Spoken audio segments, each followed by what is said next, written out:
Napakaganda, talaga namang napaka-aesthetic nitong nabili ko dito sa online mga mare na mga lagayan ko ng mga condiments at seasoning. At isa nga talaga sa pinaka nagustuhan ko dito mga mare ay meron na yung lagayan sa baba ng mga sibuyas, bawang, luya at kung ano-ano pa. At yung apat naman sa taas mga mare lagayan ng mga seasoning, kaya naman ito at lalagyan nga natin ng pamintang buo at maglalagay na rin ako sa isa ng pamintang durog. At yung isa naman mga mare ay lalagyan ko nga ng asin at yung isa naman ay paglalagyan natin ng seasoning granules. Etong mga seasoning na to mga mare, eto nga yung palagi kong ginagamit, kaya naman eto talaga yung mga nilagay ko dito para naman abot na abot ko lang kapag magluluto ako. At sa baba naman nito mga mare ay pwede nating lagayan ng mga sibuyas at bawang at pwede rin kayong maglagay dito ng mga kamatis, siling green, kalamansi at marami pang iba. At isa pa nga sa pinaka nagustuhan ko dito mga mare ay pwede nga rin natin itong isabit o ihang dahil meron na rin itong self-adhesive tape sa likod, kaya naman pwede talaga natin yang ihang. At ganito nga yung ginawa ko mga mare para mas ma-maximize ko pa yung space dito sa aking kusina.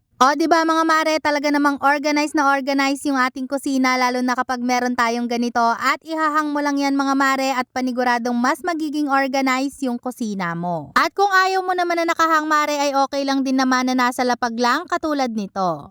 Pero isa pa sa nagustuhan ko dito mga mare ay pwede rin natin itong gamitin sa pagninegosyo, katulad na lang kung gusto nyo magnegosyo ngayong summer ay pwede rin natin itong nalagayan ng mga candy toppings. At dahil nga magtitinda ako ng ice crumble mga mare, kaya naman ito at lalagyan muna natin to ng mga candy toppings at ayan nga at maglalagay na ako dito ng mga sprinkles tulad na lang nitong iba't ibang kulay ng sprinkles, chocolate sprinkles, nips at maglalagay din tayo ng mallows. At sa baba naman nito mga mare, dyan ko naman ilalagay yung mga kutsara at yung mga iba pang mga sobra ko sa aking mga candy toppings na hindi na nagkasya dun sa ating mga lagayan. At hindi lang yan mga mare, kung may balak naman kayo na magtinda ng siomai, pwede nyo rin itong gamitin kasi nga pwede nyo dyan ilagay yung mga chili garlic oil, fried garlic at sa baba naman yung kalamansi at yung toothpick. O diba mga mare, napaka-useful talaga nito at napakarami nating pwedeng paggamitan. O siya mga mare, kung gusto nyo rin ng ganito, ilalagay ko na lang yung link dyan sa comment section o kaya naman i-click nyo na lang yung basket dyan sa baba para same quality at talaga namang same product ang makuha ninyo. At hanggang dito na lang mga mare, thank you so much for watching, keep safe and God bless!